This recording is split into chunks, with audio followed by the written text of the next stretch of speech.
Rice Millers and Peasant Farmers Association of Ghana have expressed disappointment at the government's decision to indefinitely suspend the implementation of the reversal of the benchmark value discount policy. The two groups say the decision would have dire consequences on the survival of the local rice industry.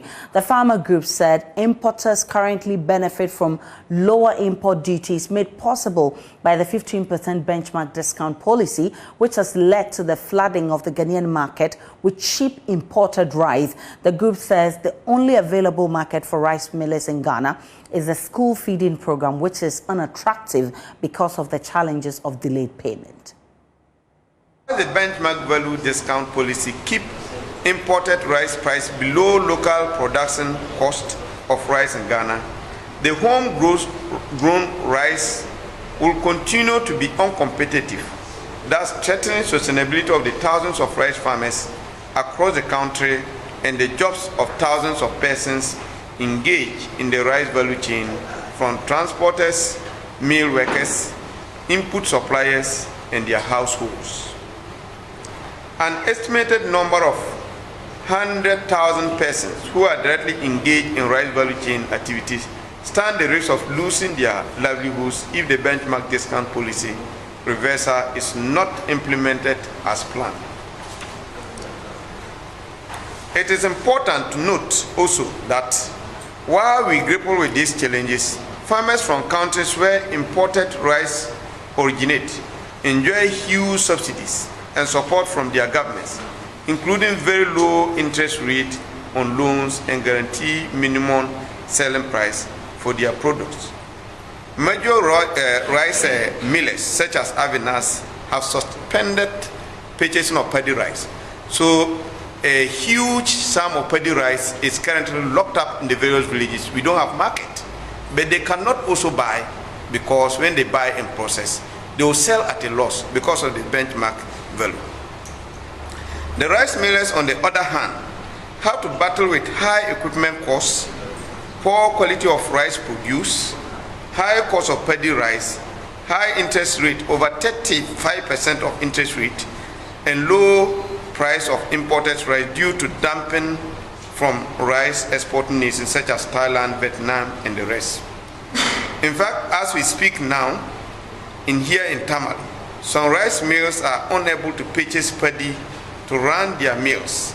Among them is Avinas, a major rice mill that operates here in Yankwala.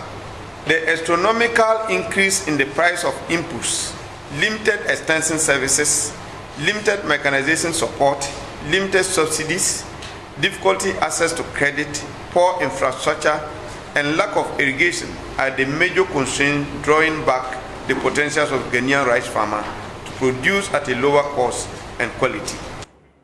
Joining me via Zoom for more is Dr. Charles Nyaba. He's head of programs and advocacy for the Peasant Farmers Association of Ghana. I'm grateful for your time, Dr. Nyaba. Anthony Morrison, who is CEO of the Chamber of Agribusiness Ghana, is also joining us.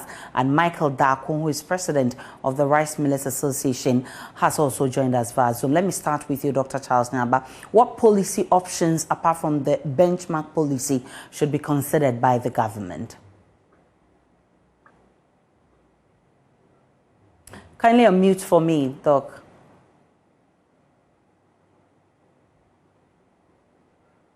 Okay. Yeah, can you hear me? Loud and clear. Yeah, thank you very much. Let me say good evening to my good friend Anthony Morrison and Michael Darko. Yeah, so sometimes it's shocking to hear government inconsistent policies. If you remember, on the 35th Farmers' Day in the Volta region, the president asked Ghanaians to eat local rice. According to him, his wife has started cooking local rice. The agri minister told us that by 2024, Ghana would become self-sufficient in rice production. As a result, the minister was going around the country commissioning rice mills and also providing inputs to increase rice production. This is a country that we keep complaining about low revenue, trying to implement e-levy.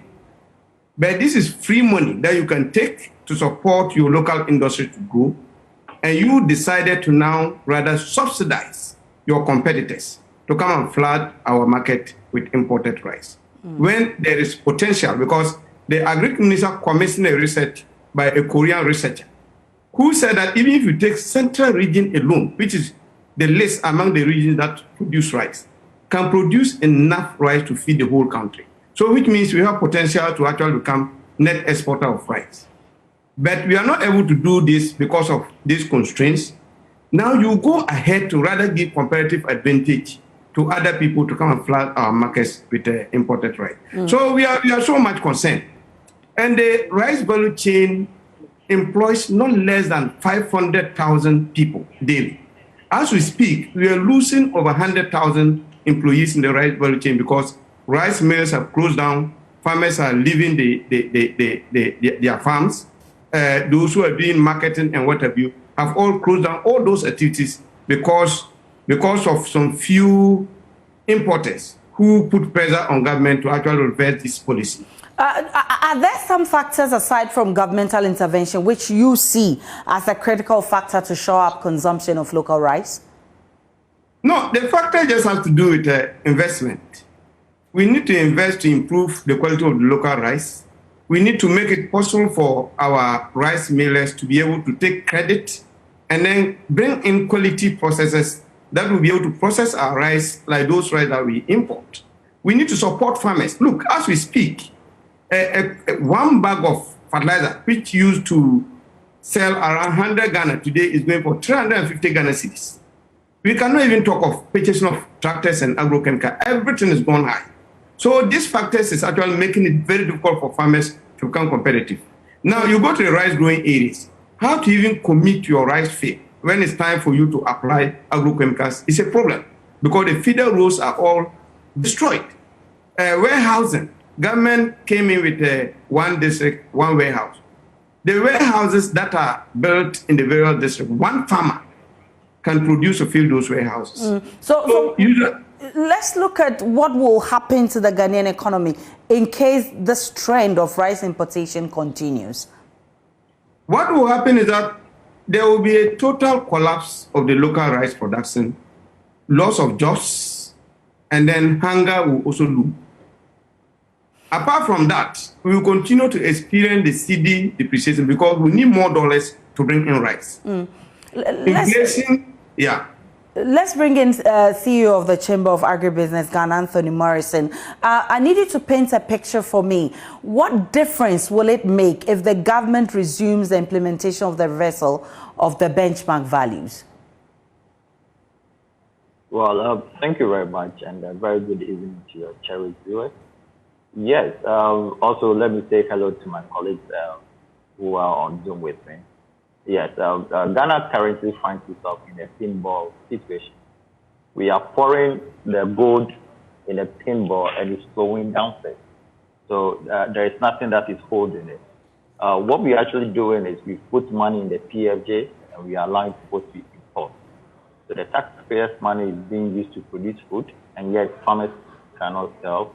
However, we are discounting a system that is supplying and producing employment and tax.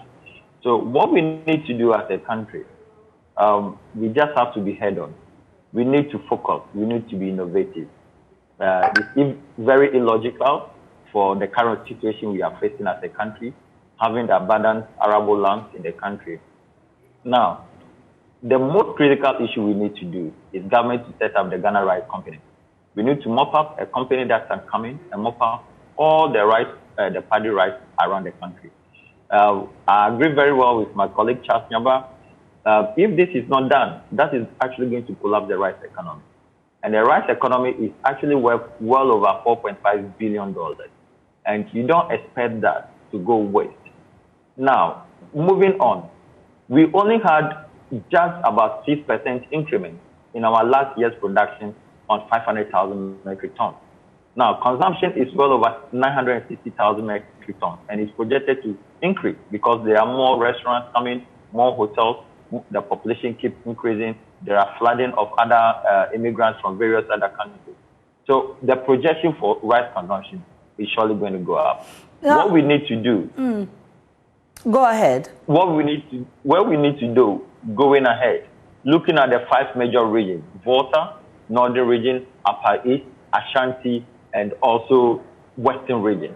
These are 5 critical regions that can produce food to rice to feed the whole of this country. Mr. Morrison, but we know that Ghana operates a highly liberal market. Could it not be the case that Ghanaian businesses are not marketing their produce properly?